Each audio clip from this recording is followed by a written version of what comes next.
Please stay tuned for our coverage of the All Africa Conference on Animal Agriculture under the auspices of the Nigeria Institute of Animal Science, coming to you from Abuja, the nation's capital. The chief host, President Bola Ahmed Tinubu, GCFR, represented here by distinguished Senator George Akume, UN Secretary to the Government of the Federation, the Honorable Minister of Livestock Development, Alhaji Idi Mukhtar Maha, Special Advisor and Coordinator Presidential Livestock Reforms, Professor Attahiru Jega, represented by Professor Diju Kalla, the Permanent Secretary in the Federal Ministry of Livestock Development, Dr. Chinyere Ijoma Akujobi, President, All Africa Society for Animal Production, Professor Mizek Chagunda, the President, Nigerian Institute of Animal Science, Chief Simeon Owufa, President, Veterinary Council of Nigeria, Professor Matthew Adamu,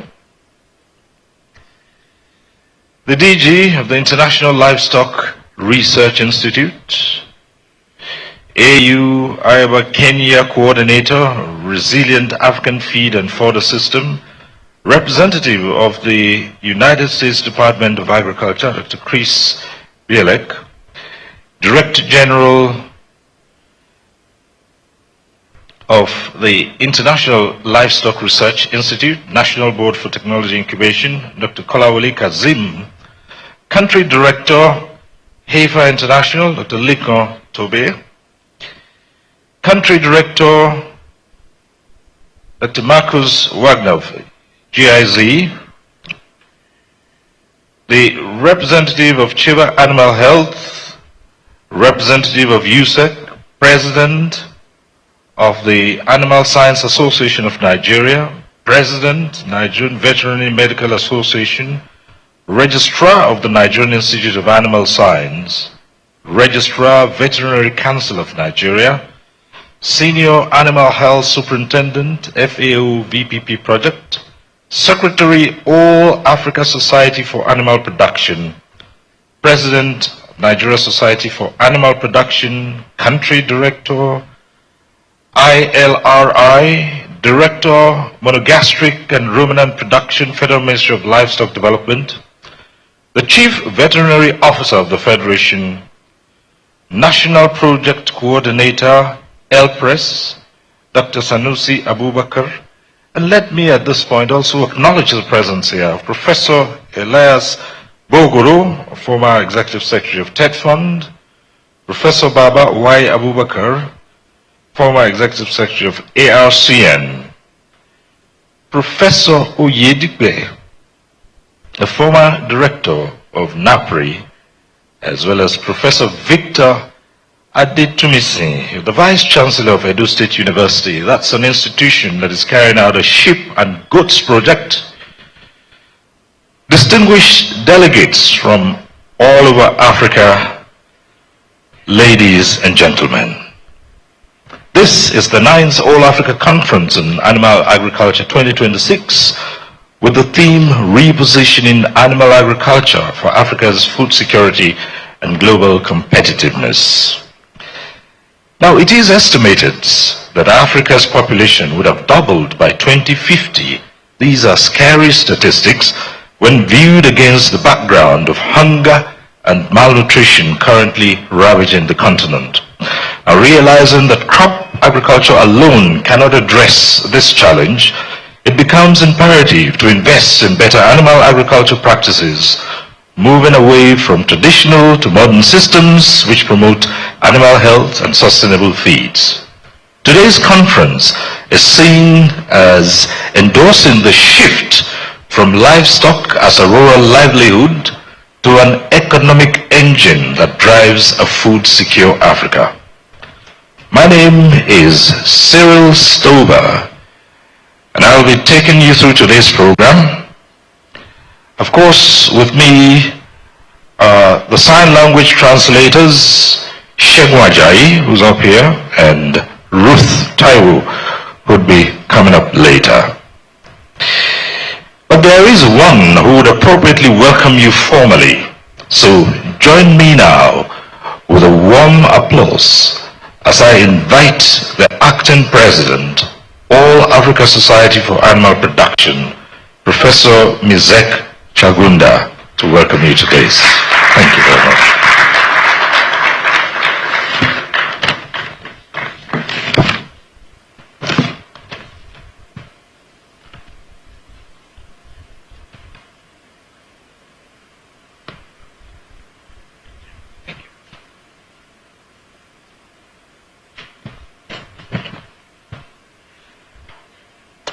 Good morning, ladies and gentlemen. With all protocols observed, I know I'm the president of the All Africa Society of Animal Production, but we are hosted in Nigeria. So I would like to request the peers for livestock development to give us the welcome remarks before the president of All Africa Society of Animal Production comes in. Thank you.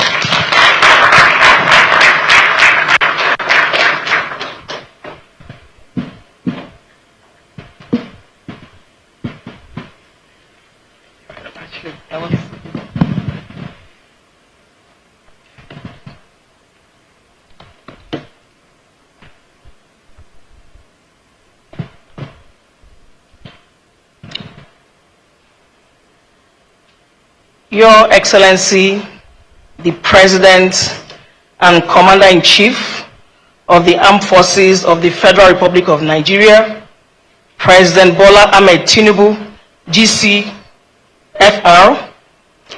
ably represented here this morning by the Secretary to the Government of the Federation, His Excellency Senator George Akume, CON, my Honorable Minister, the Minister of Livestock Development, Honorable Idi Mukhtar Miha, the Special Advisor to the President on Livestock, Professor Jega, ably represented by Professor, the President of All African Society of Animal Production, Professor Chagunda, the Director of African Union Inter-Bureau for Animal Resources, here represented by Dr. Sarah Osia, the DG of IRI, representatives of the USDA, representative of GIZ, HEFA International, and other development partners here present. Distinguished representatives of professional bodies and associations here present. Those why we are here this morning, the reason why we're here this morning, the livestock farmers, members of the academia, researchers, livestock practitioners, and other stakeholders. Gentlemen of the press, distinguished guests, ladies and gentlemen. It gives me immense pleasure on behalf of the Federal Ministry of Livestock Development to warmly welcome you all to the 9th All African Conference on Agriculture.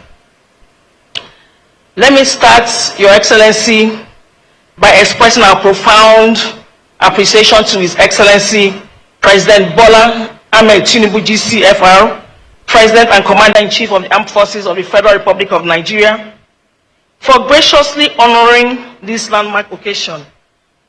As ably represented here this morning by the Secretary to the Government of the Federation, His Excellency Senator George Akume, CON. Your Excellency, sir, we are deeply grateful for this demonstration of Mr. President's commitment to the development of the livestock sector and to the broader national objective of strengthening food and nutrition security, creating opportunities for our citizens, and positioning livestock as a major driver of sustainable economic growth. Your presence here this morning, Your Excellency, conveys a very powerful message about the importance which the federal government of Nigeria attaches to livestock development and to the transformation of animal agriculture in Nigeria and across Africa. On behalf of my Honorable Minister, the management and staff of the Federal Ministry of Livestock Development, the local organizing committee of this landmark event, and indeed the entire livestock community, we wish to convey our sincere appreciation to Mr. President and to Your Excellency for this honor.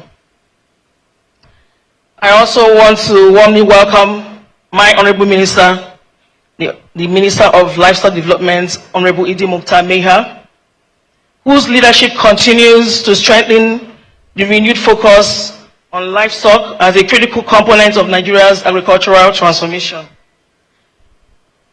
I extend our appreciation to our distinguished guests and partners from across Africa and beyond who have made the time and commitment to join us at this important gathering.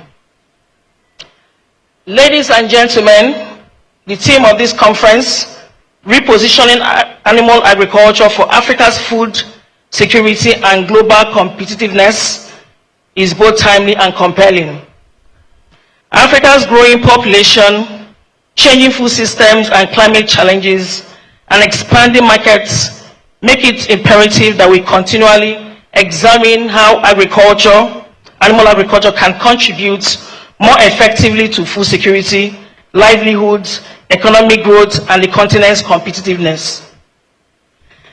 This conference, ladies and gentlemen, provides a very valuable platform for us to share experiences, exchange knowledge, strengthen partnerships, and explore innovative approaches to advancing animal agriculture across Africa.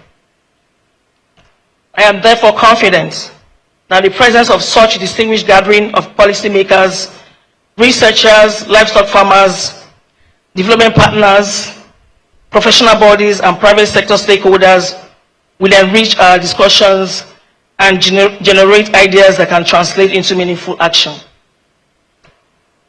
On behalf of the Federal Ministry of Livestock Development and the 9th All-Africa Conference on Animal Agriculture Local Organizing Committee, I once again warmly welcome you all to this all-important conference. To African brothers and sisters, welcome to Nigeria, welcome home. To our international guests and partners, we are indeed delighted to have you with us, and we hope you find time to enjoy the beautiful city of Abuja. I wish you fruitful deliberations, meaningful engagements, and a very successful conference. Thank you, and God bless you all. God bless the Federal Republic of Nigeria. God bless Africa.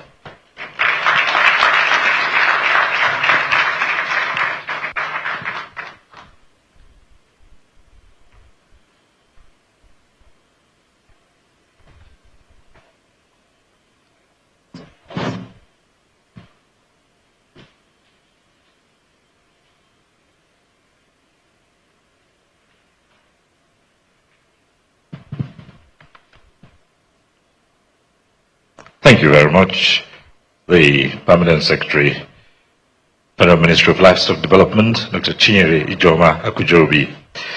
Thank you. And also thank you to the Acting President of the All Africa Society for Animal Production, who came to the quick rescue. Thank you so very much. Let me quickly acknowledge here, Your Excellencies, that we have in our midst His Excellency, Professor Placid Njoku, a former Deputy Governor of Imo State and the pioneer president of NEAS. Professor Placid Njoku, thank you for being with us this morning. Thank you.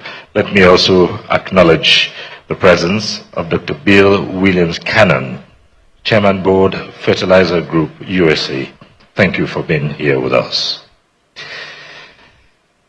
Your Excellencies, distinguished ladies and gentlemen, this is the 9th of this conference, and it's been hosted before Nigeria got the 9th hosting rights by Kenya, South Africa, Egypt, Tanzania, Ethiopia, well, Kenya twice actually, Ghana, Botswana. And today here we are in Nigeria for the 9th conference. And so this and other details about the Africa Animal Conference will be succinctly put to all the delegates as we invite Professor Mizek Chagunda, the acting president, to once again give us an in-depth of the 9th AACAA. Thank you. Let's appreciate him with a round of applause as he comes out. Thank you.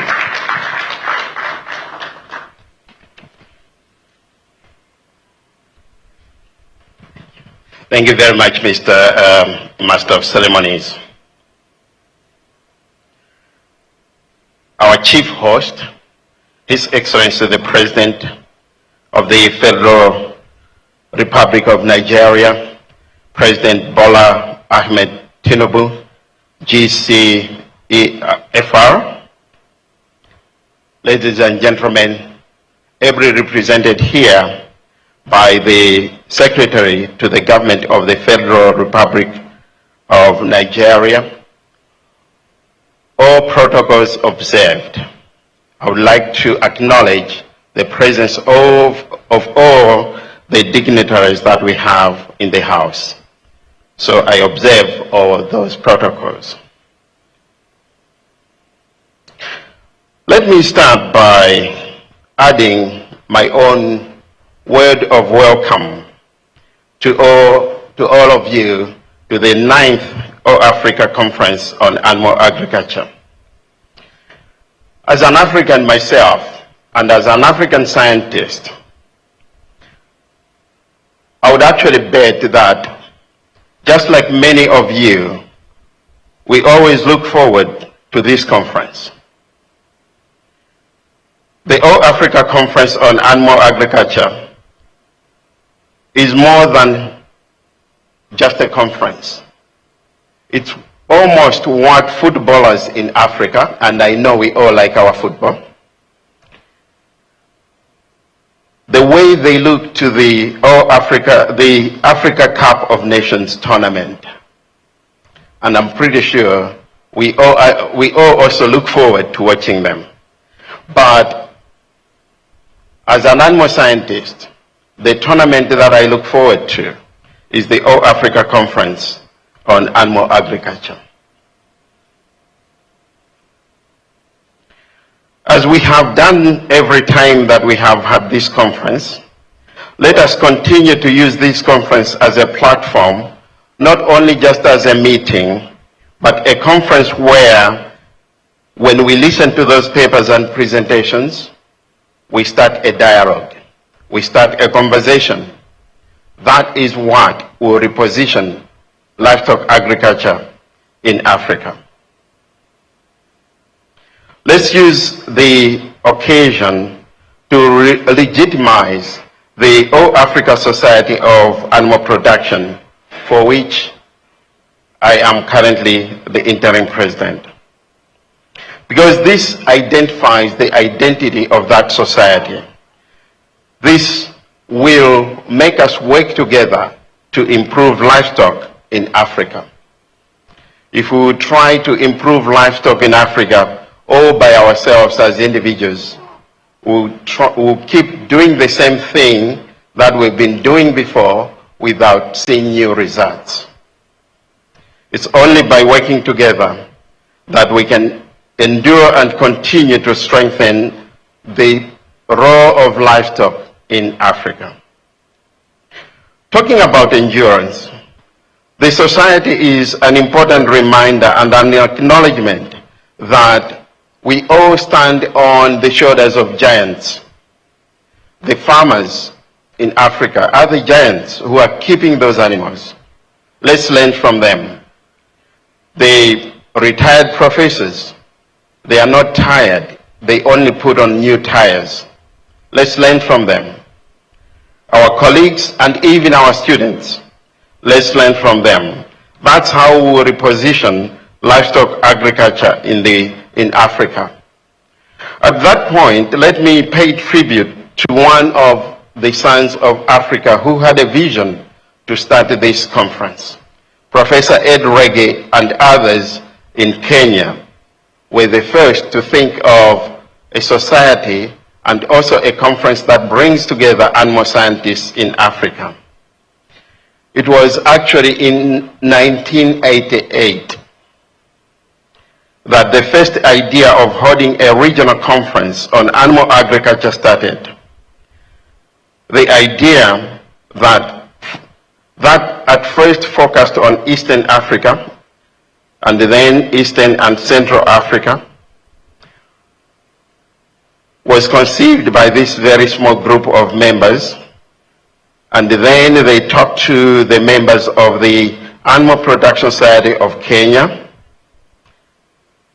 which then culminated into the East and Central African Regional Conference on Animal Agriculture, which was held in 1989 in Nairobi, as was already alluded to. The conference was so successful that people did not want to leave, but then they still had to leave, and then they agreed that, okay, let's leave, but let's come back for more. So the first All Africa Conference on Animal Agriculture was held again in Nairobi in 1992.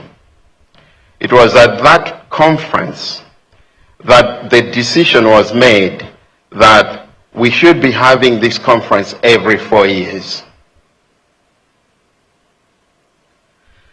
This was also the birth of the All Africa Society of Animal Production.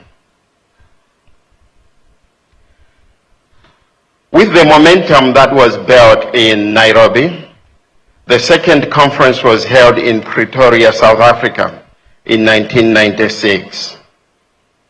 At that conference, the society was recognized as the African chapter of the World Association of Animal Production.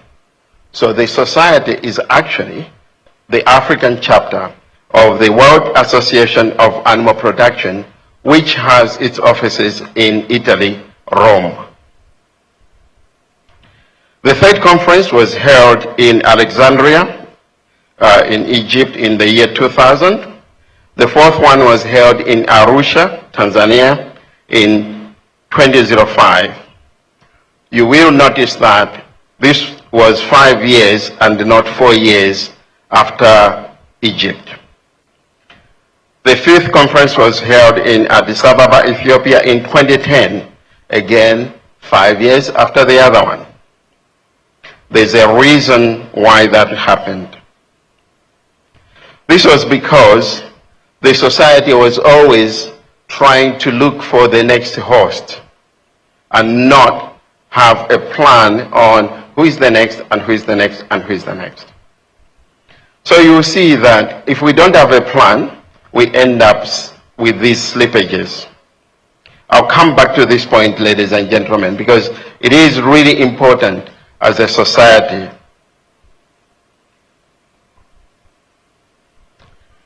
The seventh conference was held 5 years since the sixth one was held, and this was in 2019 in Ghana, Accra, Ghana. The eighth one was held in Gaborone in Botswana in September 2023. And you will notice that Nigeria has helped us get back some of those lost years, because the previous one was held in 2023. Now we are in 2026, only 3 years after the previous one. So thank you very much, Abuja. You're putting the society on track. Obviously, in Botswana, we agreed that let's try to be holding this every 2 years. But as you can see, maybe that's a very challenging feat. But again, congratulations, Abuja. You've really put us on track. Thank you for making it. I know that the organizing committee had a lot of work to do. I will not make them stand up. I will not mention each one of them. They know where they are sitting. We appreciate you. We thank you very much. The other thing that I'm not ashamed of sharing is, yes, we have a constitution, but every constitution needs review and relooking. When we looked at our constitution, there are things that haven't moved with time. We will be putting together a team of people from all the regions of Africa to help us rework that constitution so that it's up to date. The other thing that the society has already started working on as well is, yes, we can be having meetings in Africa. We can discuss, but we also need to discuss with others. So there are some international conferences that happen that we can all benefit from. One example is the World Congress on Genetics as Applied to Livestock Production. This Congress has been held in all continents, but not Africa. The executive committee, the interim executive committee, is already working on how do we bring the World Congress on genetics as applied to animal agriculture for the first time to Africa. And we will need your support. So already I'm really excited. Although I'm learning on the job, the team that's around me is teaching me that if they throw you in the deep end of the swimming pool, you better swim fast and you better swim steady. On that note, ladies and gentlemen, distinguished guests, our chief host, His Excellency the President of the Federal Republic of Nigeria, I really thank you very much for your honor to listen to me. Thank you.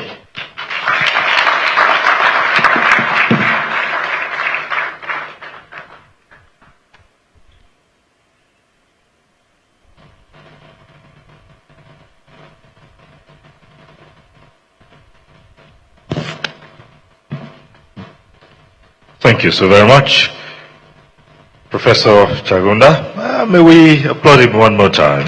Thank you so very much. Your Excellencies, distinguished ladies and gentlemen, there are a number of messages of support and solidarity, goodwill as we call them, and we will take those messages.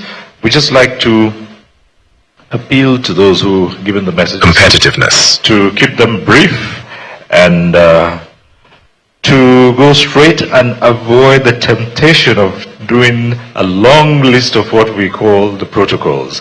We've tried to establish that and recognize everyone here. But of course, you do know that the first citizen of Nigeria has been represented here. So we may just encourage you, the President and his representative, the Minister, the Permanent Secretary, the President of the Society, and ladies and gentlemen, thank you so very much. So may I at this point invite, for the purpose of delivering a goodwill message, the Senior Special Assistant to the President on Livestock Development, who has been represented here by Buluwatife Bayimo.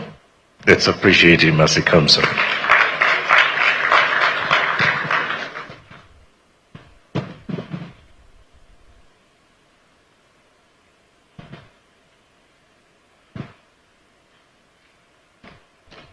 Thank you. The Chief Host and the President of Federal Republic of Nigeria, His Excellency President Bola Ahmed Tinubu, GCFR, ably represented here by the Secretary to the Government, His Excellency George Akume, the Honorable Minister for Livestock Development, Honorable Idi Meha, the Permanent Secretary of the Ministry for Livestock, and the President of ACCA, distinguished guests, ladies and gentlemen. You are all welcome. My name is Demo Kalla. I'm a professor of animal science and a member of the Presidential Livestock Reform Implementation Committee. It is my honor to convey the warm greetings and the goodwill of Professor Atahiru Jega, OFR, Special Advisor to Mr. President on Livestock Development and co-chair to the Presidential Livestock Reform Implementation Committee, to this distinguished gathering. The theme is both timely and strategic. Africa cannot achieve sustainable food security, improved nutrition, and inclusive economic growth without transforming animal agriculture. Livestock is deeply woven into Africa's culture, heritage, and economy. And beyond food, our cattle, sheep, goats, camels, and poultry, they represent wealth, they represent livelihood, they represent resilience, they represent the income of many. And beyond anything else, these sectors generate employment. The livestock, therefore, is not a peripheral component of our African agriculture.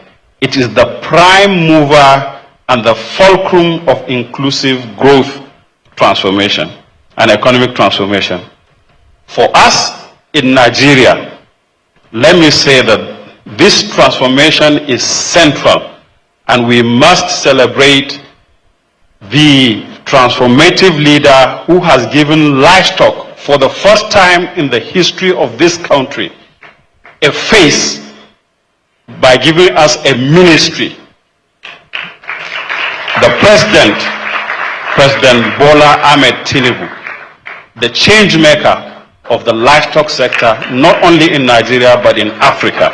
For the first time, our ambition is to unlock the enormous economic potential, the gold mine that it is in the livestock sector, to build a productive, competitive, climate resilient, and commercially viable industry that creates jobs, strengthens food and nutritional security, and even our sovereignty, and drives rural prosperity. We must move from sustenance to productivity, from fragmentation to value chain integration, from potential to investment and competitiveness. This requires sustained investments in genetics, in animal health, in feed, forage, water, research and innovation, infrastructure, value addition, and access to good markets. Africa has livestock resources. Therefore, our task in this place is to convert this biological wealth into nutritious food, decent jobs, resilient livelihoods, and globally competitive enterprises. I urge this conference to move beyond dialogue into action, to partnership, measurable commitments that translates knowledge and policy into impacts. Let us reposition animal agriculture as the fulcrum of Africa's food security, economic transformation, and global competitiveness. Africa must feed itself, and animal agriculture must be at the fulcrum for this transformation. On behalf of Professor Jega, I wish the 9th All-African Conference on Animal Agriculture every success. Thank you.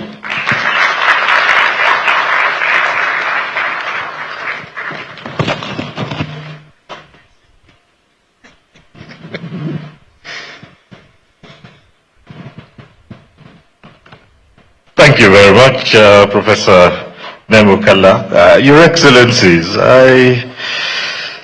it's understandable the eagerness with which to address the theme of this conference has once again shown out.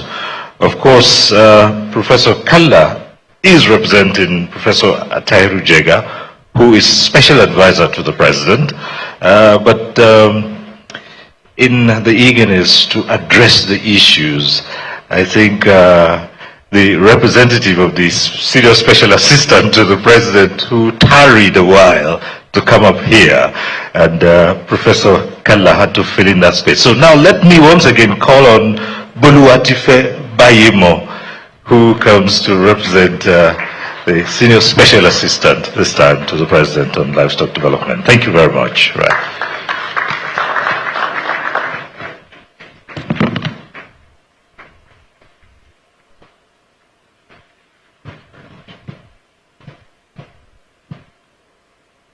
Your Excellency, the Chief Host, President Bola Ahmed Tinubu, GCFR, ably represented here by the Secretary to the Government of the Federation, Your Excellency, Sir, Senator George Akume, Your Excellency, Sir, Honorable Minister of Livestock Development, Alhaji Idi Mukhtar Meha, our Permanent Secretary to the Federal Ministry of Livestock Development, Dr. Chinyere Akujobi, the Interim President of the All African Society for Animal Production, Prof. Mizek Chagunda, Your Excellencies, development partners, distinguished ladies and gentlemen, all protocols duly observed. Good morning once again.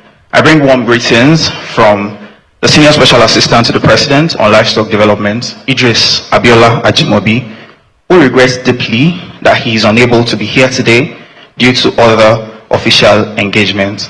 He has asked me to convey his sincere goodwill and best wishes to the organizers and participants of this conference. It is a privilege to join you at the 9th All-African Conference on Animal Agriculture, a gathering that has brought together policymakers, researchers, investors, development partners, industry leaders, and producers from across our dear continent to deliberate on the future of animal agriculture. This aligns with the conference aim to bring together key stakeholders to advance livestock and Africa livestock under the theme Repositioning Africa Agriculture for Africa's Food Security and Global Competitiveness. Africa possesses enormous livestock resources, a rapidly growing population, and an expanding market. Yet, unlocking this potential requires stronger collaboration between government, academia, research institutions, the private sector, financial institutions, and livestock producers. Under the leadership of His Excellency, President Bola Ahmed Tinubu, GCFR, Nigeria has demonstrated a renewed commitment, as Prof. Kala said, to transforming the livestock sector through bold reforms, including the establishment of our dear ministry, the Federal Ministry of Livestock Development, and other strategic initiatives aimed at strengthening food security, creating jobs, attracting investment, and promoting sustainable livestock production. These reforms are also recognized in the conference. The Office of the Senior Special Assistant to the President on Livestock Development remains committed to supporting policies and partnerships that improve livestock productivity, enhance value chains, strengthen food systems, and position Nigeria as a leading player in Africa's livestock economy. As we deliberate over the coming days, I encourage all participants to move beyond conversations towards practical collaboration, technology transfer, investment opportunities, and policy actions that will deliver measurable benefits for farmers, processors, entrepreneurs, and most especially the consumers across Africa. On behalf of the Senior Special Assistant to the President on Livestock Development, I commend the local organizing committee, the Nigerian Institute of Animal Science, the All African Society for Animal Production, and all partners for successfully convening this important conference. I wish us all a fruitful deliberation and a successful conference. Thank you, and God bless the Federal Republic of Nigeria.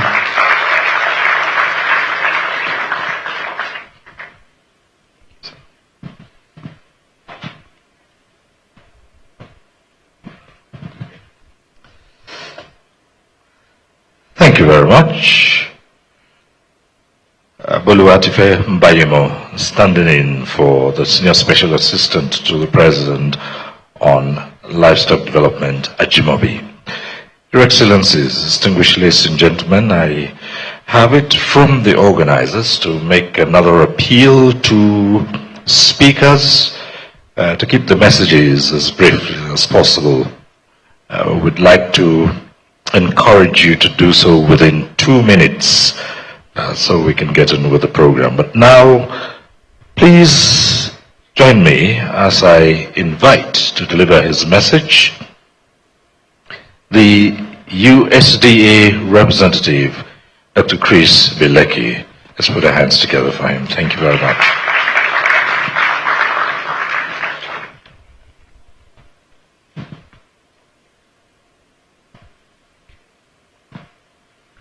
Thank you, sir. So I think it's a little unfair that he gave me a 2-minute limit. Everybody else got to speak for a whole lot more time, so don't start the clock yet. But anyways, good morning, distinguished guests, ladies and gentlemen. It's an honor to stand before such a distinguished gathering of researchers, policymakers, farmers and ranchers, industry leaders, development partners from across Africa. So I just want to stand on existing protocol to welcome all distinguished guests. On behalf of the U.S. Department of Agriculture, thank you to the All Africa Society for Animal Production for convening this important platform to address the critical issues shaping the future of animal systems on this continent. So my name is Chris Bilecki, and I serve as the Agricultural Counselor for the U.S. Department of Agriculture's Foreign Agricultural Service.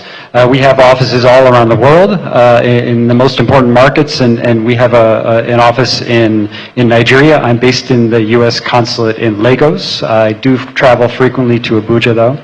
And my office covers also 2 neighboring countries to Nigeria, Cameroon and the Benin Republic. So the U.S. Department of Agriculture is one of the sponsors of this event because we're deeply interested in the development of Africa's livestock systems. And we stand ready to deepen the commercial engagement that will drive this growth, not just in one country, but across the continent, wherever the needs and opportunities call us. My office works closely also with American agricultural trade associations and businesses and companies. And a few are actually active and on the ground in Nigeria. And actually, I want to point out 2 of them who are at this conference right now. The U.S. Soybean Export Council has spent many years, helping develop Nigeria's animal husbandry and feed sectors to help them learn how to better utilize soy in animal feed. And they've trained, we just celebrated this a few months ago, more than 5,000 Nigerians in poultry, aquaculture, and feed mill management. So we have our U.S. soy representatives. Two representatives came up from Lagos yesterday. I know because I was sitting behind you on the airplane. You didn't see me, but I was watching you. So we work very closely with our American U.S. trade associations. They have folks on the ground. They have sometimes they have travelers coming from the United States, but we have staff on the ground in Nigeria. And I'd also like to point out we have a wonderful, amazing company, ST Genetics.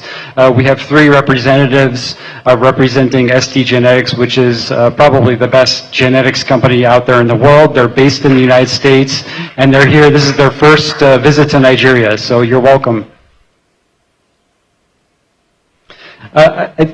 Nigeria is not alone in this story. Just as these U.S. trade associations and businesses are active here, they're equally engaged across the African continent, different countries tailoring their work to each country's specific needs and business potential. And I'd also like to really briefly touch on, I hope I'm coming up to my 2 minutes now, our government-to-government cooperation.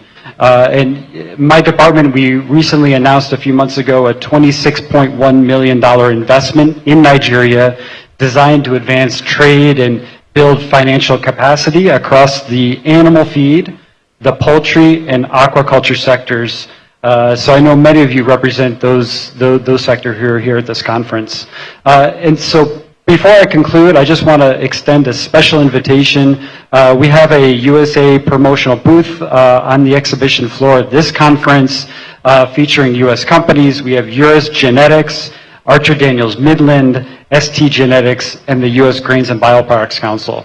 And finally, this week in Abuja on August 13th, we're hosting a dedicated U.S.-Nigeria livestock and feed business-to-business connect event. That's going to be in Abuja, and we're going to bring together Nigerian and American livestock producers, feed processors, to explore new opportunities in U.S. genetics and feed products. So if you have any more questions about that event, I have my staff here, Dr. Orji and other folks that can give you more information about that.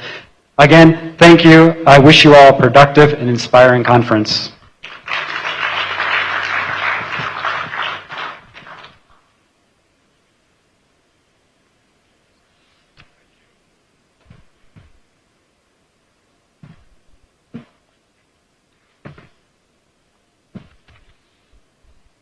Thank you very much, Dr. Chris Baileki.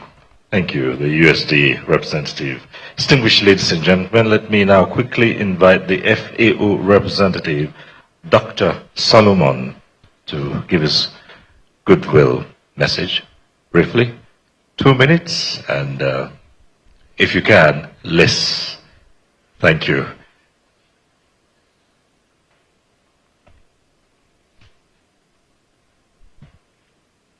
Thank you.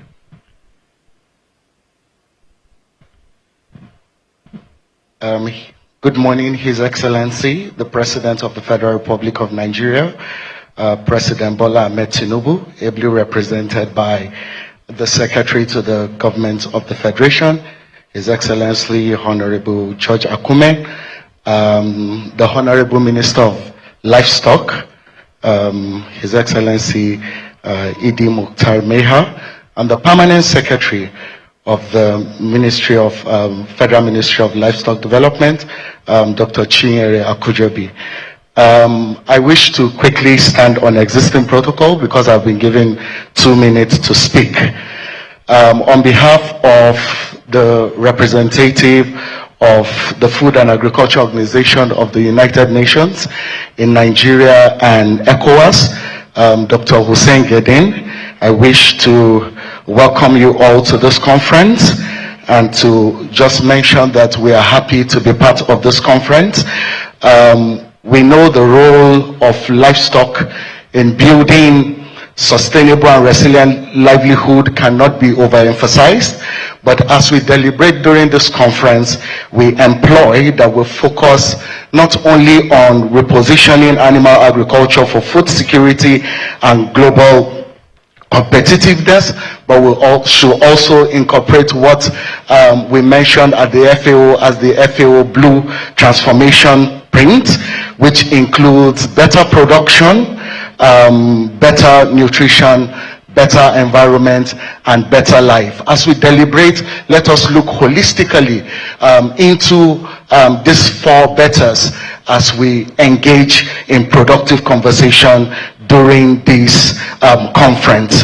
On behalf of the FAO representative, I wish you all a fruitful conference and wish that the outcome of this conference will transform and will also bring animal agriculture into another facet that will directly impact on livelihoods. Thank you very much. I hope I kept to time. Thank you for keeping to time. Thank you. Thank you so much.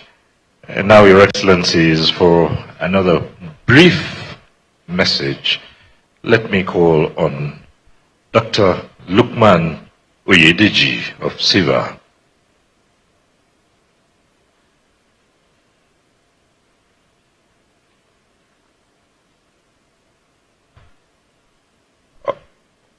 Well, okay. We have for a message, Haifa, and representing Dr. Lekan Tobe is Onyekachi Ayebonam. Right, there she comes. Let's appreciate her as she comes along. We can keep the applause to encourage her to come up to the podium as quickly as possible. Thank you so very much. Onyekachi Ayebonam, representing Dr. Lekan Tobe of Haifa. Thank you.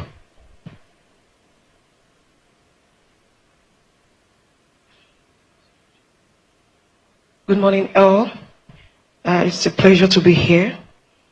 I want to especially appreciate all the distinguished excellences, and please permit me to stand on an already established protocol.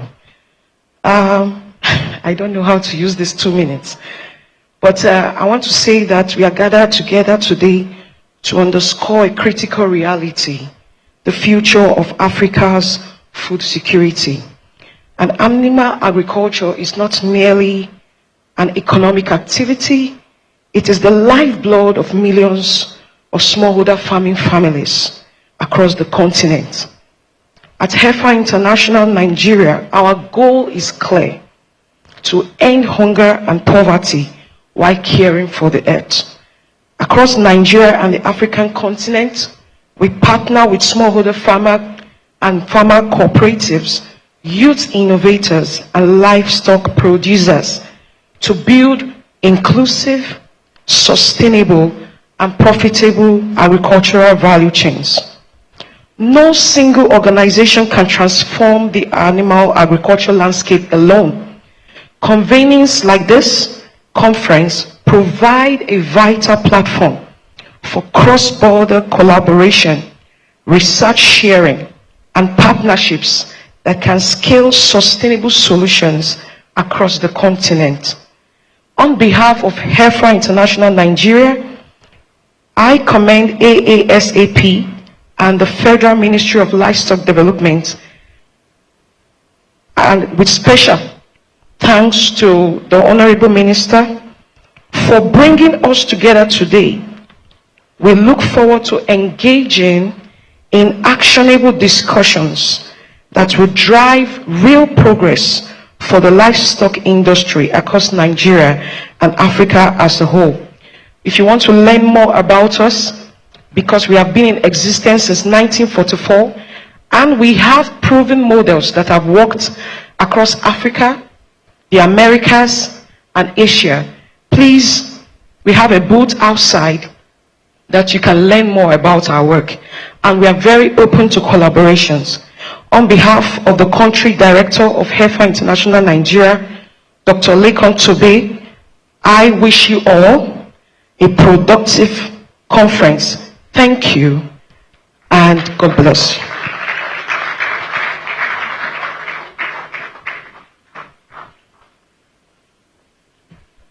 Thank you, sir.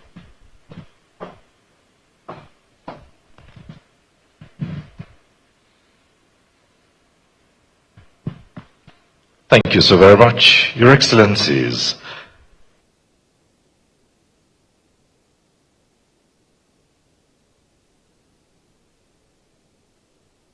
For the moment, let me, at this point, now invite our host, who is the Honorable Minister, Federal Ministry of Livestock Development, Idi Mukhtar Meha, to now deliver his address.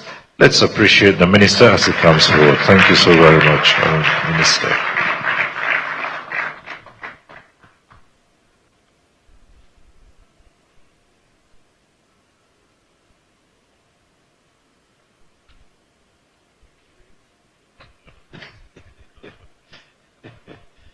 Okay, thank you. Your Excellency, President, Commander-in-Chief of the Armed Forces, Federal Republic of Nigeria,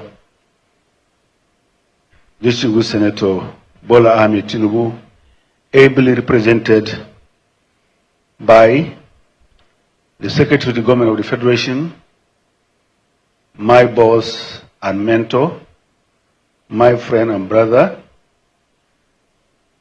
George Akume CON. I wish to humbly and respectfully recognize everyone here today and welcome all who are coming outside the country to this conference. You are most welcome to Nigeria. You are most welcome to Abuja, the FCT.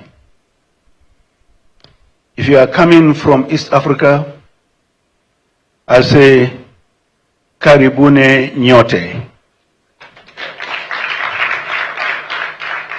If you are coming from North Africa, the Maghreb, I say, Ahlan wa Sahlan. If you are coming from Southern Africa, I believe the largest language there will be Wamukeli Kele, that is Zulu.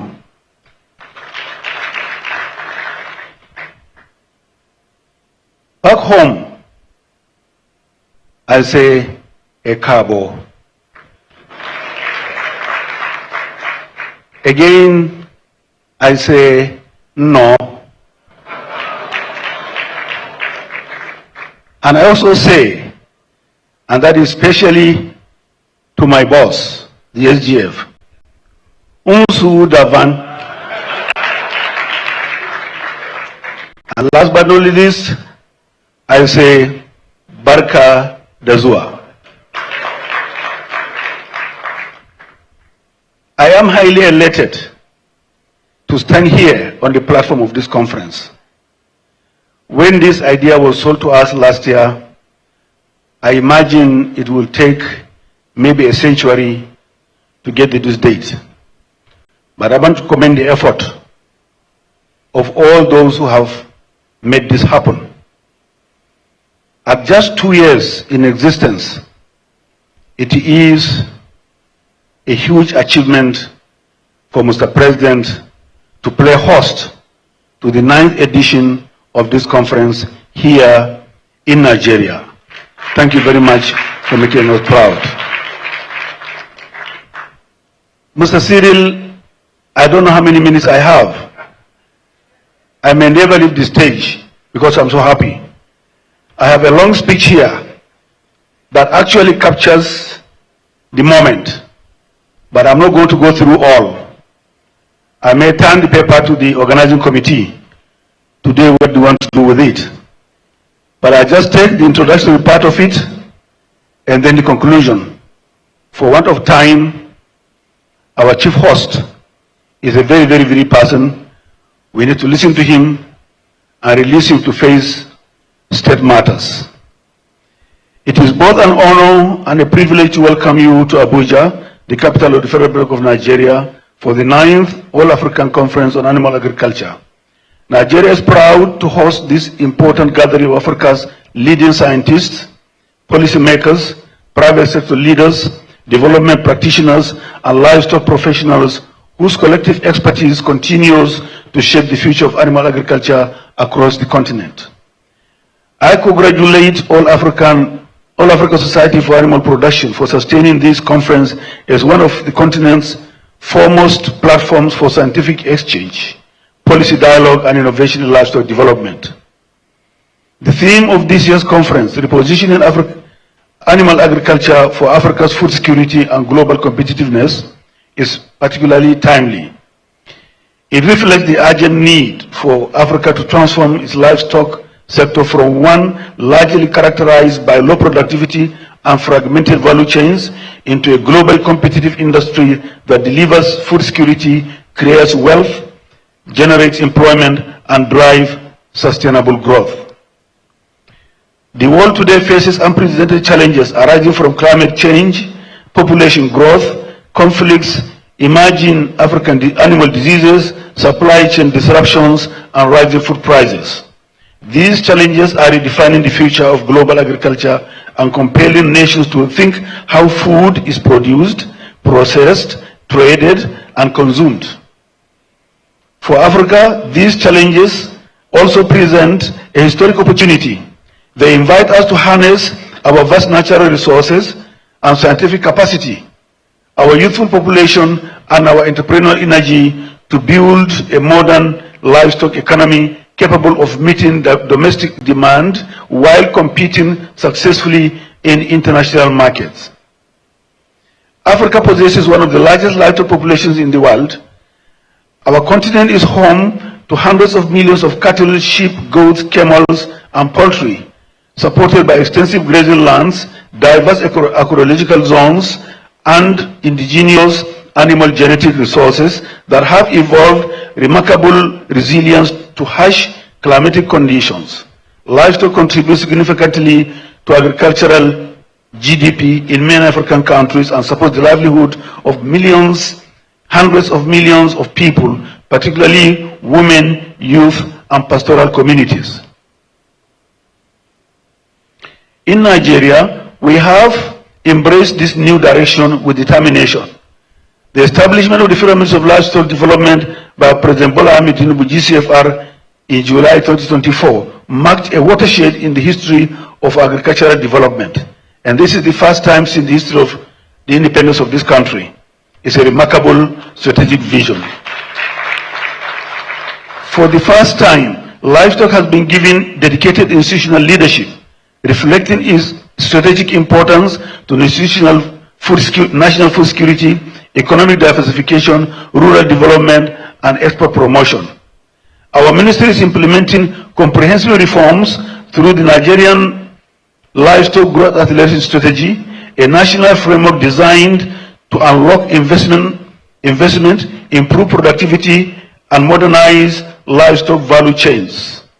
The strategy places emphasis on animal health, breeding and genetics, feed and fodder development, peace building, livestock infrastructure, value addition, market access, youth and women empowerment, digital innovation, climate resilience, and private sector participation.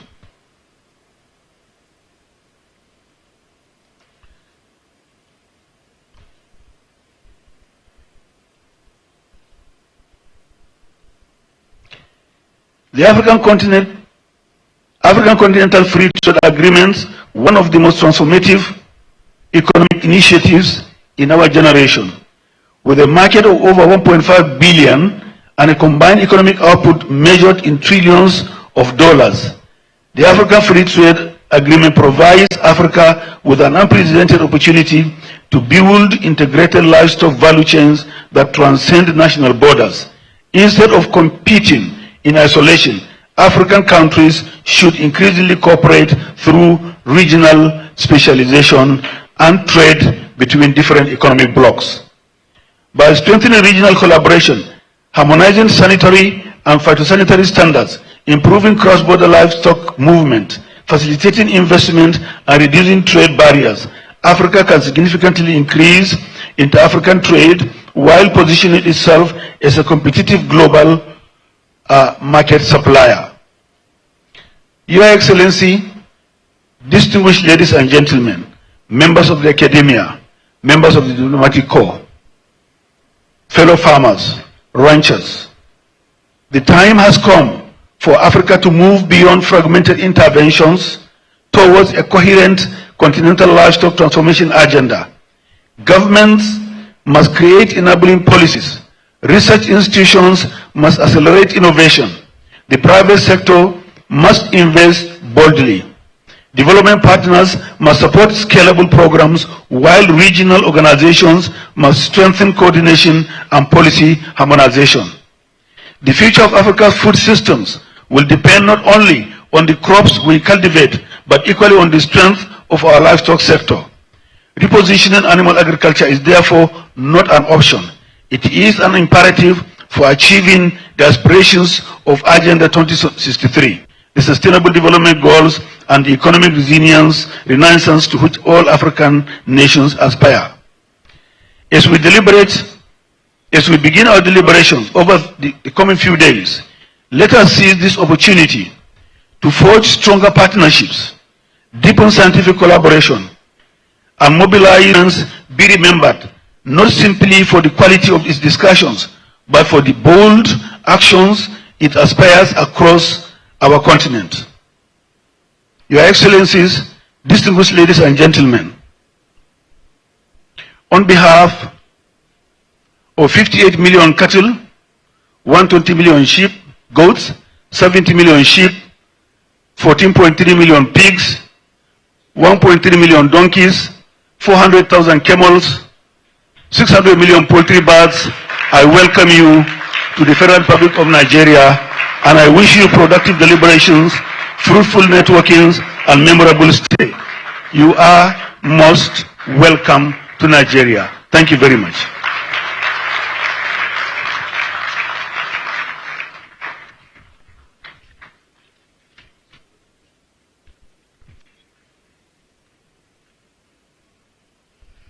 Thank you very much, Honorable Minister. That indeed was brief and nothing was missed out. Let's appreciate the Honorable Minister one more time.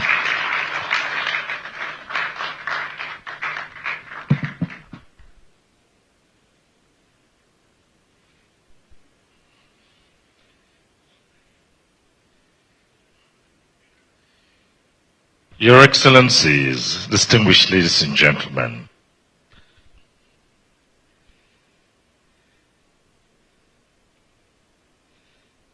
the All Africa Society for animal production has a special presentation for the chief host, His Excellency President Bola Ahmed Tinubu, GCFR. And so, at this point in time, may I invite the representative of His Excellency, in the person of His Excellency, the Secretary to the Government of the Federation, Senator George Akume, to be upstanding respectfully at the podium here while we do give the citation of the recipient of this award. Thank you very much, Your Excellency.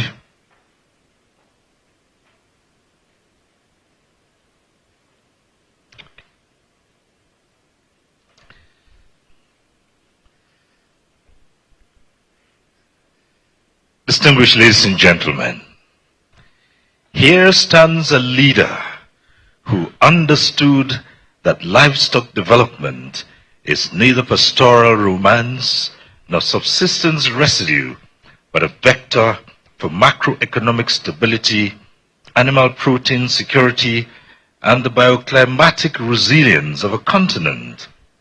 What was anecdote became data. What was scarcity became throughput. He re-engineered the institutional ecology of livestock value chains. The national livestock development strategies advanced from reactive conflict mediation to preventive resource governance, pasture rehabilitation, multi-stakeholder platforms, animal disease prevention, and the integration of early warning systems into national livestock data architecture. The leader, the herder, was no longer an externality, but a calibrated variable in food systems modeling. He grasped what the Academy has long argued, that animal agriculture is inseparable from climate adaptation, that the ruminant sector is a carbon accountable enterprise, and that genetic improvement, veterinary governance, and biosecurity are prerequisites for continental trade competitiveness under African Continental Free Trade Area. These were not abstract white paper comments. They were budget lines, implementation hierarchies, and measurable indicators on a national dashboard. So let this citation read as peer-reviewed recognition of executive scholarship.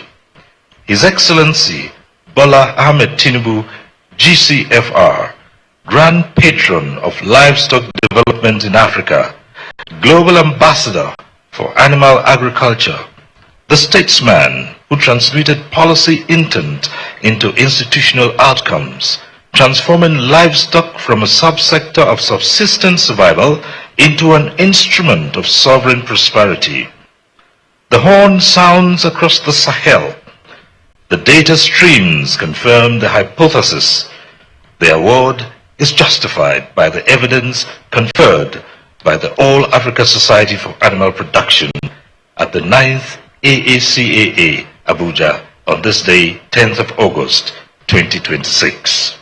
May I now invite the interim president of the All Africa Society of Animal Production, Professor Mizek Chagunda, to come up to the podium and present this award to His Excellency Bola Ahmed Tinubu, GCFR, President, Commander-in-Chief of the Armed Forces of the Federal Republic of Nigeria.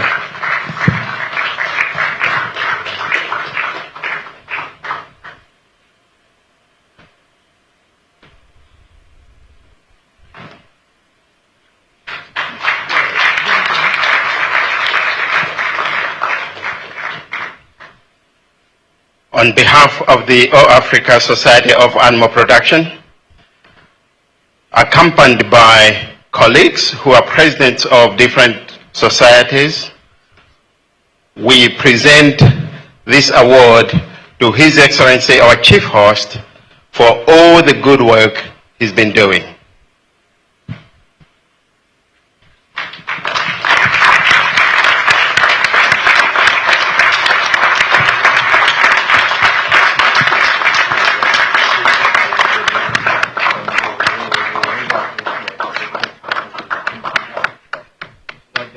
Nigeria is for Africa. He is really a pacemaker in livestock development in Africa. We recognize that. Thank you. Please permit me to call on Dr. Chinyere Ekine Ziveno, one of the executive members of AASAP. Please join us. Can we give her a round of applause?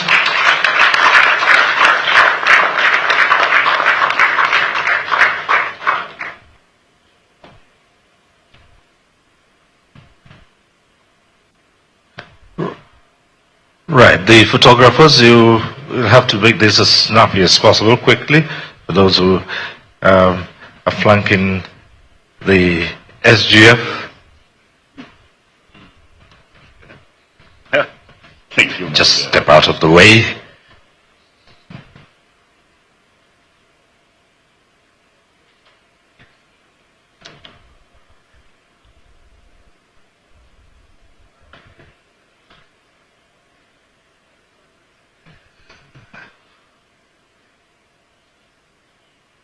Okay. Right. Are we good? Members of the fourth estate of the realm, thank you so very much, and thank you. And one last bit.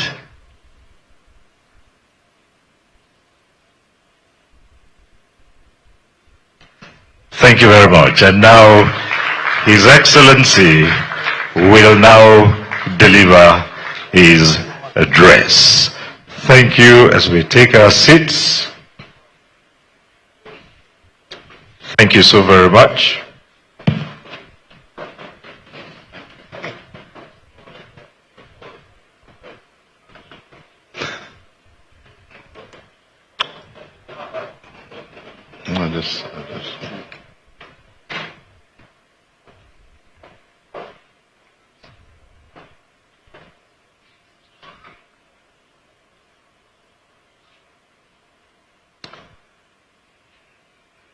Ladies and gentlemen, I stand proxy for His Excellency President Bola Ahmed Tinubu GCFR, who is engaged in other equally important state matters.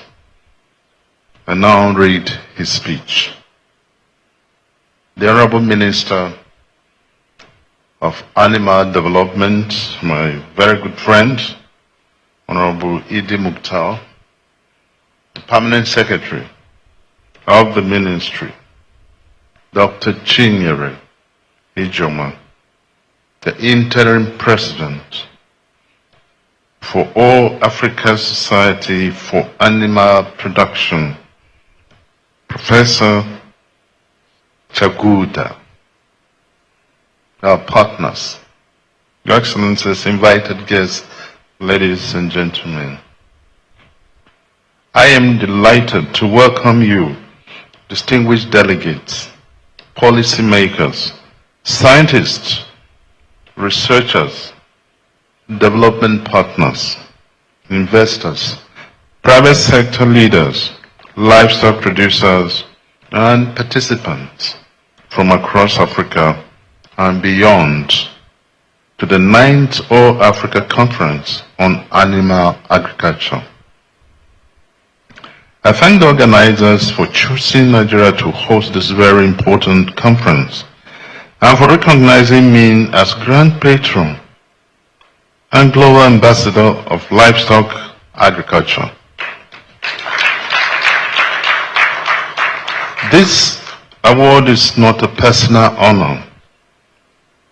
It is a tribute to the collective resolve of the Nigerian people and our unwavering commitment to transforming the livestock sector into a vibrant engine of economic growth, food security, and national prosperity. Let me congratulate the organizers for sustaining a platform that continues to advance scientific innovation, policy dialogue, and strategic partnerships for the transformation of animal agriculture on our continent. At such a critical moment in Africa's development journey, when our population continues to grow rapidly and the demands for animal protein, livestock products, jobs, and sustainable livelihoods are increasing, the appropriateness of this conference cannot be overemphasized. The livestock sector represents not only a source of food and nutrition, but also a strategic economic asset capable of driving industrialization, poverty reduction, youth employment, regional trade, and economic prosperity. Since the inception of our administration, we have placed agriculture and food security at the center of our renewed hope agenda. Recognizing the enormous potential of the livestock industry, our administration took the historic decision to establish the Federal Ministry of Livestock Development in July 2024. This landmark policy initiative demonstrates our commitment to transforming livestock production from a largely subsistence and cultural activity into a modern, technology-driven, commercially competitive, and globally integrated venture. The establishment of the Federal Ministry of Livestock Development marked the beginning of a comprehensive National Livestock Transformation Program. We subsequently approved key institutional reforms, including the implementation of recommendations of the Presidential Committee on Livestock Reforms to strengthen governance, improve productivity, promote peaceful and sustainable livestock production systems, and create an enabling environment for private sector investment across the livestock value chain. The realization that no nation can achieve sustainable prosperity without a secure and productive agricultural sector.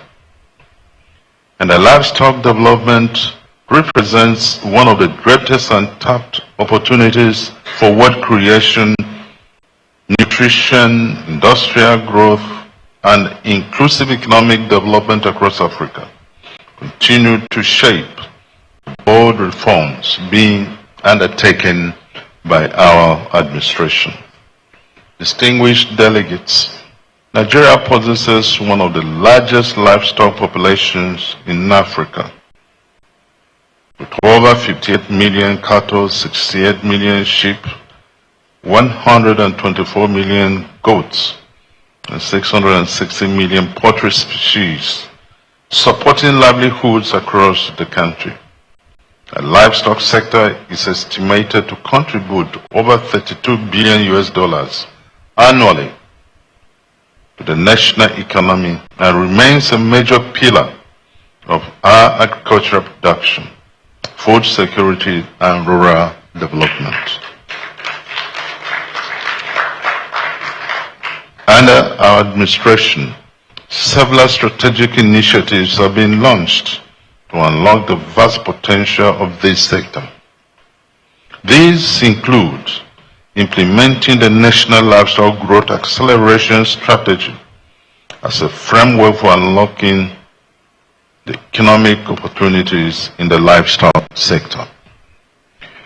The strategy focuses on increasing livestock productivity, strengthening value chains, improving animal health services, expanding commercial feed production, enhancing livestock genetics, promoting climate-smart production systems, improving peace building, and positioning Nigeria as a regional hub for livestock investment and export.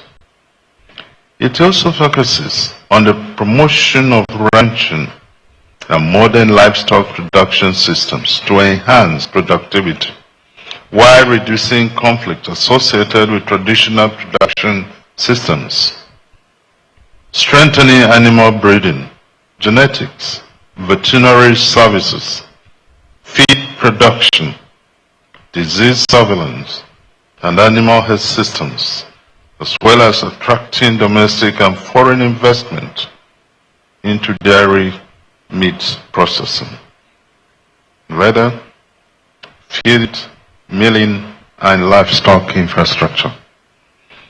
The development of strategic partnerships with international organizations, development partners, and private investors to support livestock value-driven development is already laying the foundation for accelerated growth, increased productivity, improved food security, and greater participation of young people and women in livestock enterprises.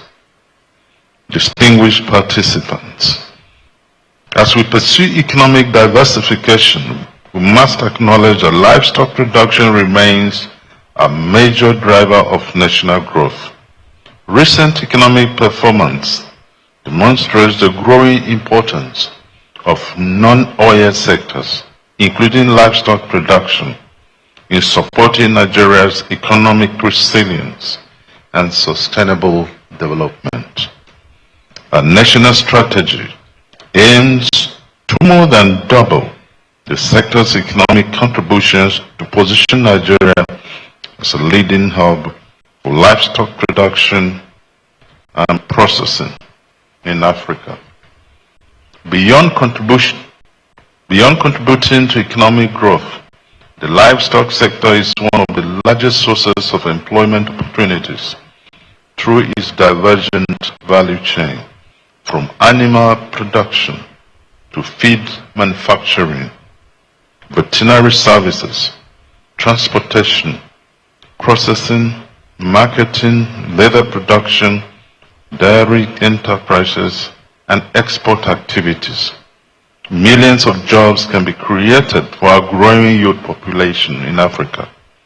The Nigerian government is committed to fully optimizing the value chain. We are also taking deliberate steps to reduce dependence on imports. In the dairy subsector, Nigeria currently spends significant foreign exchange on milk imports. Our ongoing dairy transformation program seeks to double local meat production through improved genetics, better nutrition, modern breeding systems, and stronger private sector participation.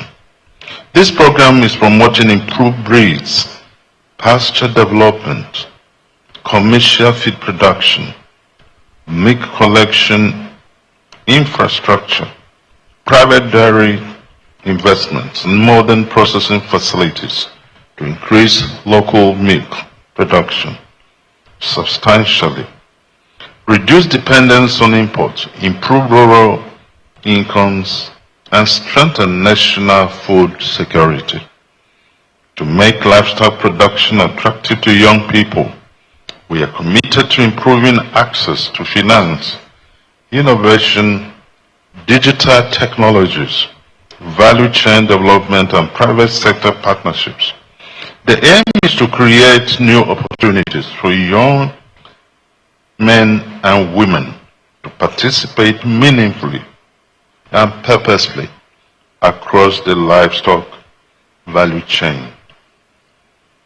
My dear delegates, the future of Africa's livestock industry depends on innovation, science, technology, and regional cooperation. No country can achieve sustainable livestock transformation in isolation. Animal diseases, climate change, food insecurity, trade barriers, and transborder livestock movements require coordinated continental solutions.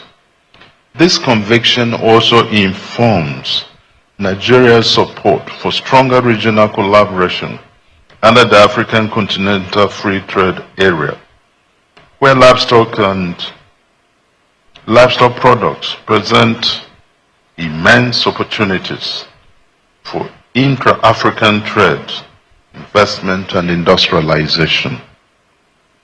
We must strengthen regional standards, disease surveillance systems, research collaboration, and value chain integration to unlock Africa's full livestock potential.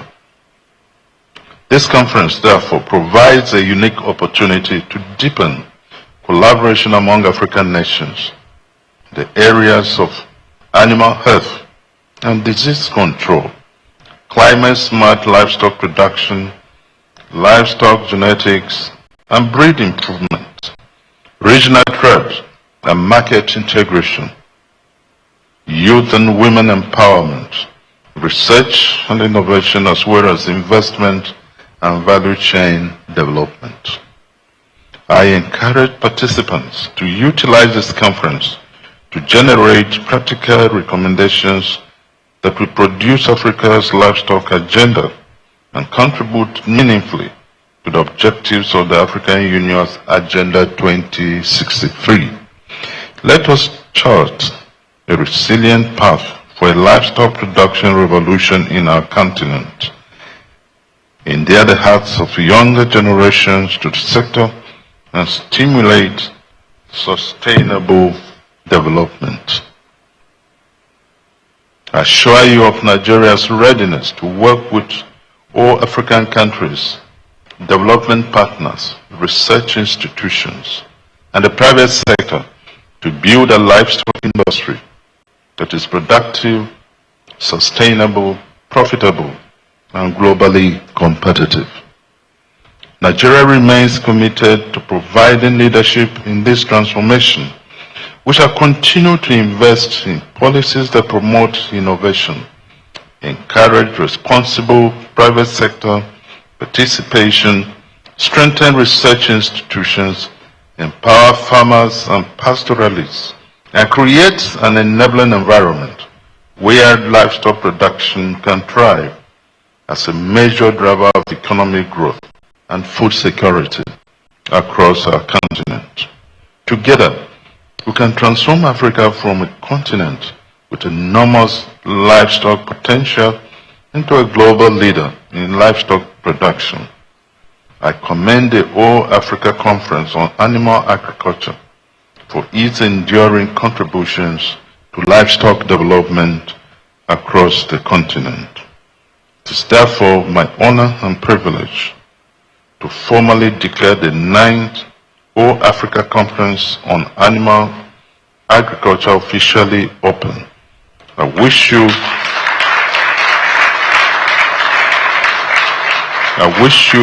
fruitful deliberations, the memorable stay in Abuja, Nigeria.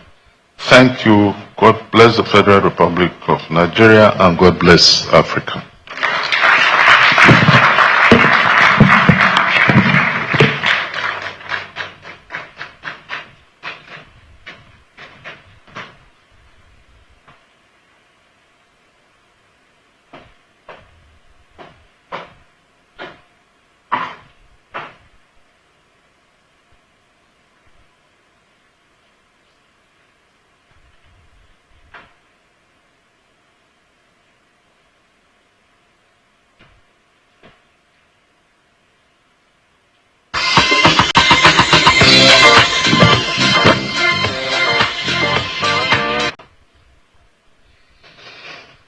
Thank you very much, Your Excellency. We appreciate the SGF for delivering so well the President's message to this conference. Thank you once again, Your Excellency.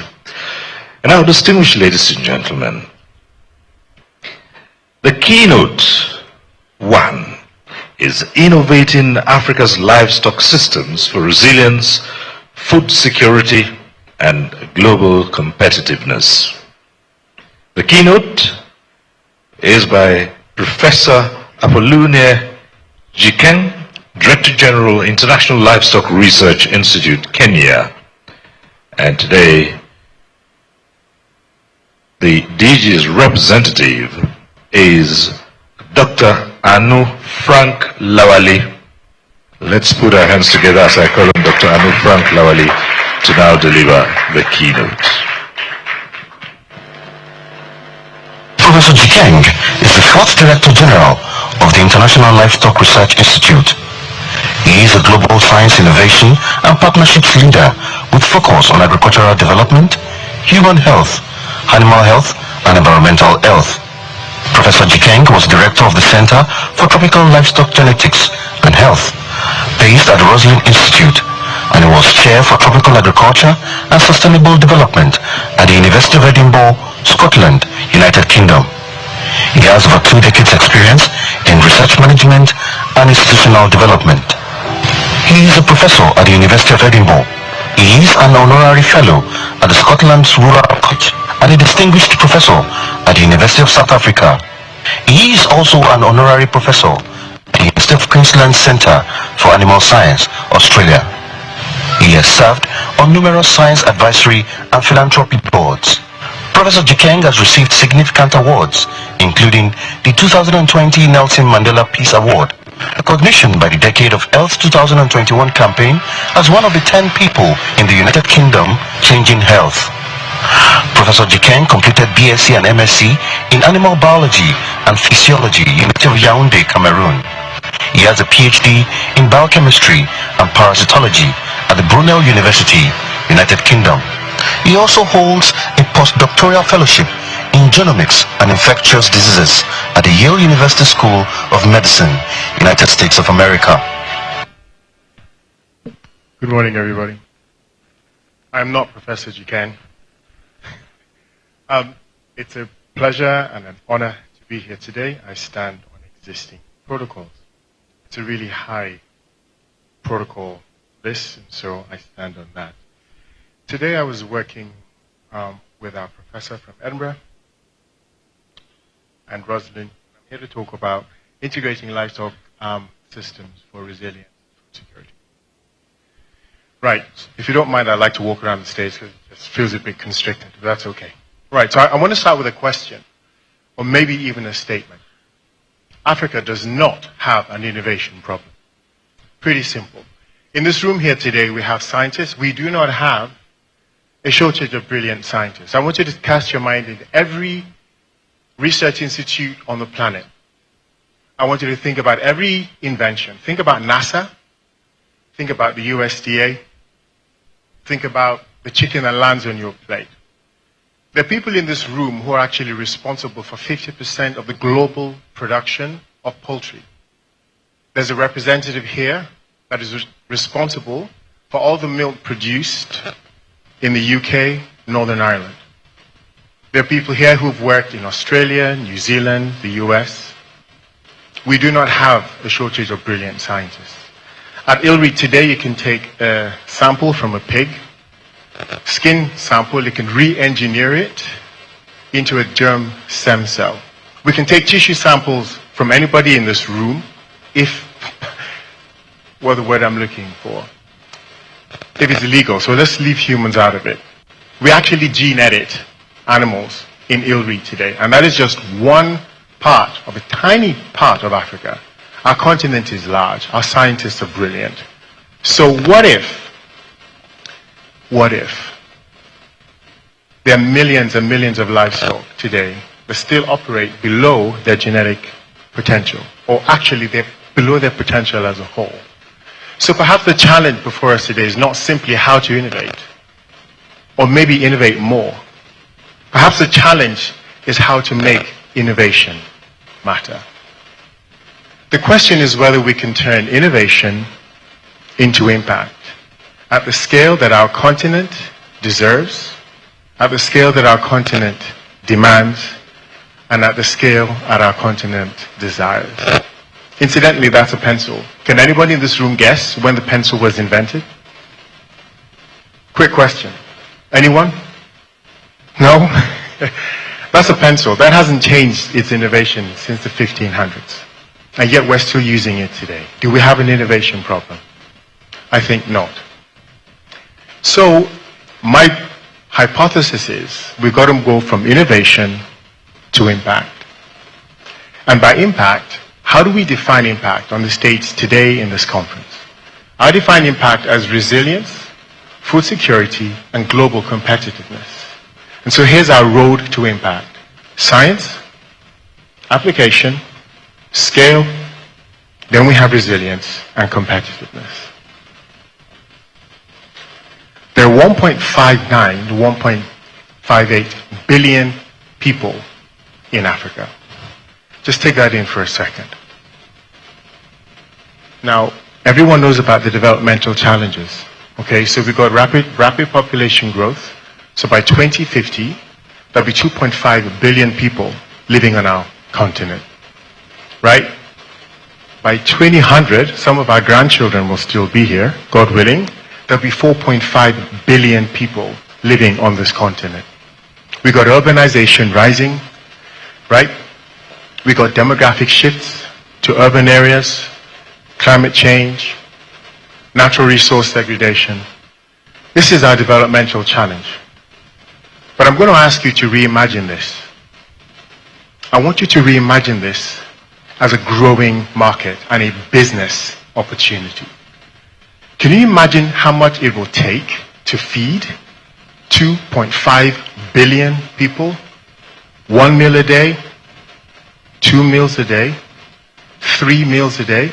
Our continent is growing while other continent populations are in decline.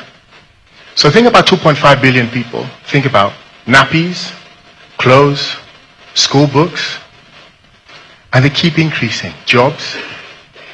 This is our opportunity. We're looking at a 2.5 to 3x increase in the demand for animal source proteins, milk, eggs, meat, chicken. The reality is this is $100 billion opportunity. So when we sit here and we talk about Africa, forget development. The goal here is business, because business is really what drives innovation. Right, so who will feed Africa? Are we going to import the food for the 2.5 billion people, or are we going to produce it ourselves? This is the All Africa Science Agriculture Conference. The answer lies, quite frankly, either in this room or within the network of the people in this room. Are we going to keep importing the resources that will be required to feed our people? Or are we going to put all the years we've spent at school to work? The question is, and the reality is, demand is coming. Who will produce it? Who will process it? Who will own businesses around it? But more importantly, who will capture the value? That is a question that you need to answer for yourself. Because when you make that shift, I believe the paradigm will change. So let's look at the context of Africa. I'm sorry the slide didn't translate. However, right? There are 1.7 billion people who derive some of their livelihood on our continent from animals. Think about this. So on Friday I was at a wedding, an African wedding. Think about the dowry. The dowry is a cow, chicken, goat. We are so intertwined in our culture with livestock that it's almost impossible to separate us from the animals. Think about the herdsmen. When I was 12, I used to watch this Fulani guy move his cows past my house. There are tribes in Africa that don't, actually in Kenya, they don't have a word for money. The word is Ibaran, which is the word for livestock. It is part of who we are. Okay, and so when you think about the context in which we're talking about, right, we're really sort of integrated with livestock. But then we're looking at smallholder farming systems. So the systems are very, very, very different. Here's something that's interesting. We're livestock rich. We just heard about 600 million chickens, 55 million cows. The challenge is we're productivity constrained. We're livestock rich, or we're productivity constrained. So look at this. This is a dairy cow, right? I've got colleagues in this room who've worked with these animals for years. The cow on the left can produce 25 to 30 liters of milk a day. The cow, its counterpart on the right, maybe 3 liters, maybe 5, maybe 6. And so you would need 10 local cows to produce the milk from one, right? But then there's a guy from SIVA Animal Health here. SIVA Animal Health sells vaccines. Where do you think the growing market is? The number of cows in Europe are declining, whereas the number here are what? They're increasing. So where's the market? Who is going to capture the value? Who is going to be the rep? Who is going to go out there and say, hey, you know what? I've got a market for you. Same thing with chickens. Those are broiler breeders. Even as a broiler breeder, maybe 200, 250 eggs a year. The one on the right clutches. A clutch means she lays her eggs and she stops. Maybe 2 or 3 eggs, she'll stop. Those guys will lay an egg a day. Every single day.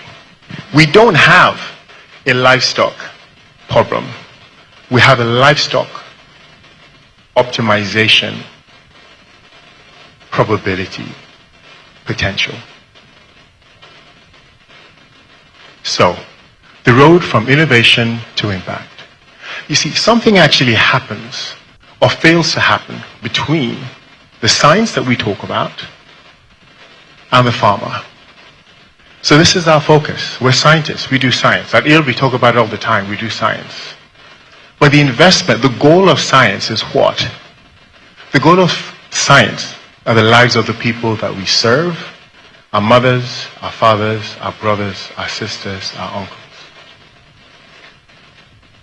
If technology never reaches the farmer, I believe and I postulate that it is unfinished. So, we talk about research with the end in mind. And so, here's what's ironic. We start with science, and then the pathway is technology, extension, and the farmer. Right? That's what we're taught. Okay? But, imagine if we started with the farmer. Bro, what's your problem? And then, we go, what is the value that that science will add to you and your livelihood? And then we use the brilliance of our education to develop the solution. You see, it has to be farmer first. It has to be. Innovation begins with value creation. That's how it works. That's how it always worked. That's how it always will work. Science for the sake of science, my father-in-law used to say, is meh. So, I believe, we need to focus on the farmer. What does that look like? You see, a lot of times when I was at school, we would flip it and you put science at the heart and everything around it. But what if we were to put the farmer at the heart? Okay, and then you think, okay, genetics, tick. Health, tick. Nutrition, tick. Feed, tick. Climate, technology, policy, finance. What if we actually built Africa's systems on this model? A geneticist perspective.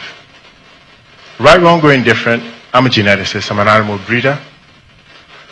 And we were taught at school, for all the geneticists in the room, you don't select for a single trait, you select for an index. An index is a combination of traits. Okay, because I'll go back. If we optimize just for health, and you ignore everything else, the system doesn't hold. It falls. If you optimize just for feed, and the animal is sick, you're wasting your time. If you optimize for genetics, and you don't optimize for the environment with which it expresses itself, you're wasting your time. Therefore, clicking, if we optimize each component, we're not optimizing the system. If we focus on action and ignore the interactions, we're going to lose. But the question is, what are we optimizing for? My hypothesis, my dream, my plea? We got to optimize for value. Oh, I wish this came out better. This is Dr. Victor Olore. And this guy changed the way I see things completely. By the way, he's in the room behind us. Dr. Victor, why don't you wave? So at school, you're taught the pyramid of selection. So you've got your nucleus at the top, you've got multiplying at the middle, right? So you've got your purebreds, you've got your great-grandparents, your grandparents, and your parents' chalk. Are there any geneticists in this room? If you're a geneticist, wave, please. Right, what I need you to do at the coffee break is I need you to get 2 or 3 people and explain to them what this pyramid does. But here's what Dr. Victor taught me. What we were taught at school, the pyramid, is actually a value chain. Look, what happens at the bottom here, right? It says 40,000 broilers. You realize that every week there are farmers that harvest these 40,000 broilers. They make money from that. Where do you think their new stock is going to come from? It has to be replenished, right? So every week, this clears out. Then, every week, that clears out. Every week, that clears out. This basically is a supply chain. If you don't start with better genetics or better animals at the top, this guy's going to run out of food. But it's a pull. You see, what happens is when you go to KFC, Kenchik, what food chains do we have here in Nigeria? Help me out, somebody. What? Chicken Republic, right? You see, the guys at Chicken Republic, they need their chicken every day because you, the customer, goes to buy it. So, instead of just looking at this as, hey, we do science, we don't do science. We deliver value. This is a value chain. Clicking left. See, the science is built on a market delivery system. It is the system that not only delivers innovation, it actually drives it, while at the same time creating value. So when we talk about innovation in Africa, when we talk about reimagining the production chain, it's about market. It's about the pull. Because look, man, if this bird isn't there, Chicken Republic runs empty. If this bird isn't there, the lady who works at the till selling her chicken hasn't got a job. If this bird isn't there, the one who produces the feed doesn't have a job. If this bird isn't there, the SIVA goes out of business because they can't vaccinate those chicks that hatch. I want you to really take a second and think through this. It's not about science. It's about the market. It's about the market. And guess what? Click.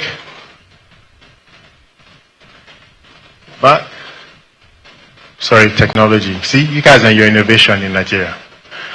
Hold on a second. There you go. Oh. Sorry, people.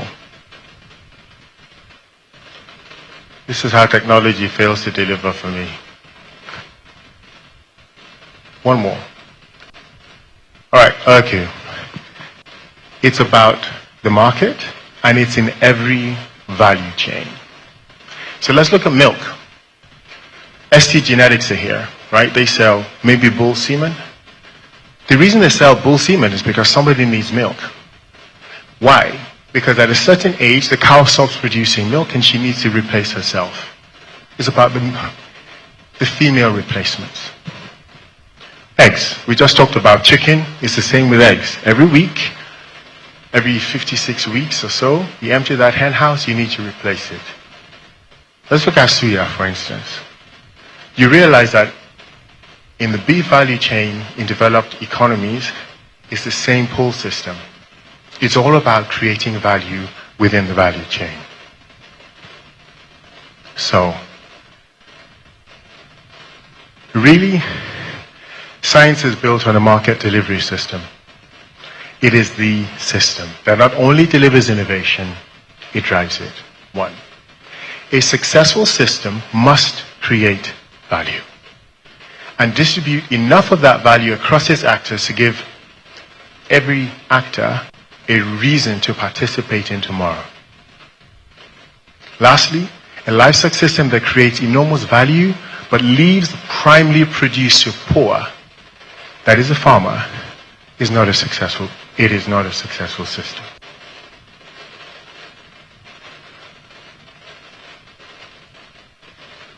Might need a new battery on this guy. So, systems are designed to create value. And here are the questions and take-homes. Number one, where's the value created? Number two, more importantly, where's the value lost? Who captures it? Where is the value within the chain? Africa's opportunity requires an even bigger question. How do we create value that does not exist today?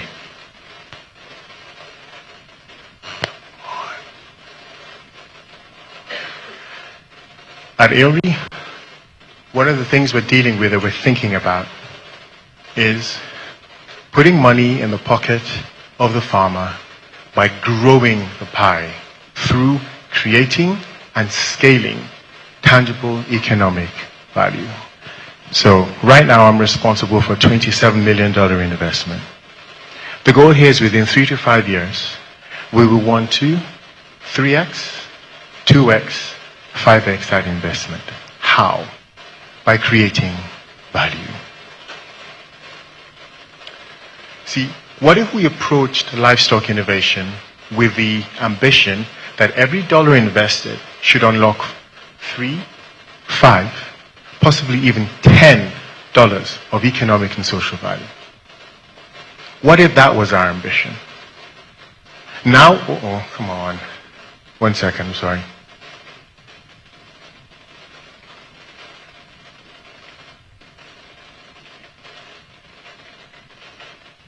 This guy's really kind of messing me up.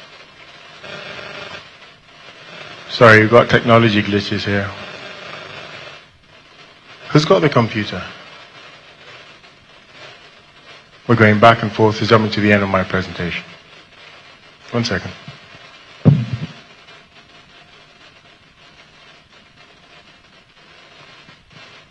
Okay, excellent, we're back.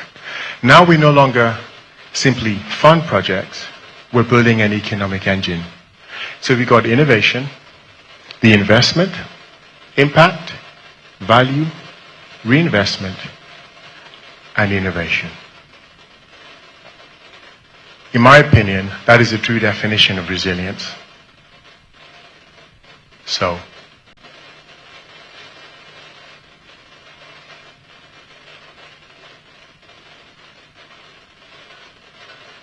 we got technology issues again, I apologize.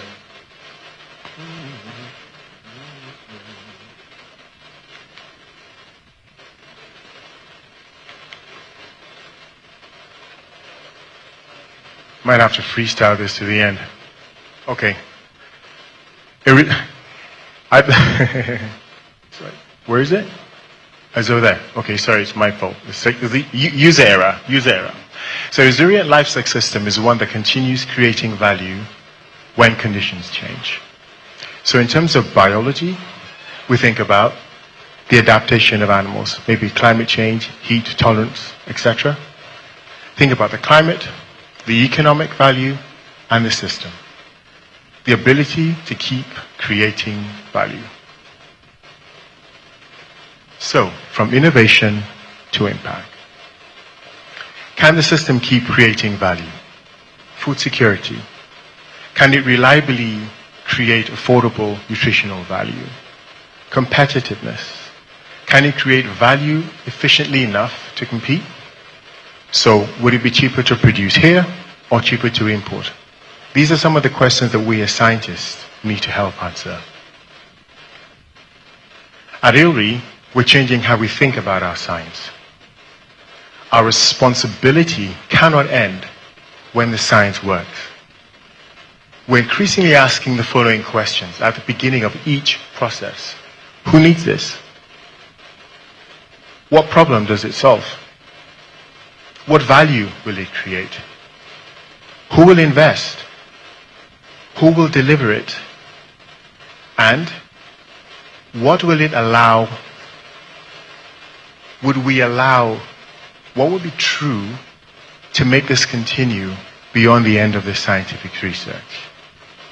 When the Gates Foundation pull out in the next 5 years of their investments, what does that mean for us as a continent? Because they're funding a lot of our work. How about we could reimagine investing their research dollars today in such a way that it continues to create value at the end of the story? And so at ILRI, we go the problem, science, the product, who are our partners, what is the market, who is the farmer, how do we add value to him, and how do we scale it? I'm coming to a close now, and I want to look at one example that we're working on. At ILRI, we develop what we call integrated, collaborative, comprehensive package solutions. It doesn't change. This is your base. This is a cow, and this is the milk that the cow produces. The first thing we do here is we ask ourselves, okay, fine. We've got a genetic solution. Secondly, feeds and forages. Why? Because if you improve the genetics of an animal, its metabolic requirements changes. It improves, it increases, it's altered. So we need to match that. Then, you think about nutrition. What is the value to this? Not just to the animal, but to the people that are going to use it. Health, policy, impact. So, perhaps our question is this. How do we translate proven technologies into applicable solutions within the livestock sector in Africa to improve the lives and livelihoods of farmers as they are? As they are. It means we don't need to tear things down and build a 10,000 chicken farm. We can reimagine it. We can reimagine milk production from pastoralists. We can reimagine what it looks like to have a decentralized, collaborative supply chain, like in Kenya, for instance. Our milk is produced not by one person with 10,000 cows, but 1,000 people with 3 or 4 cows. And it works. It really works. So, the challenge for us today is we need to translate the technologies from that, what we learned at school, to what is facing us in reality. Here's a market opportunity.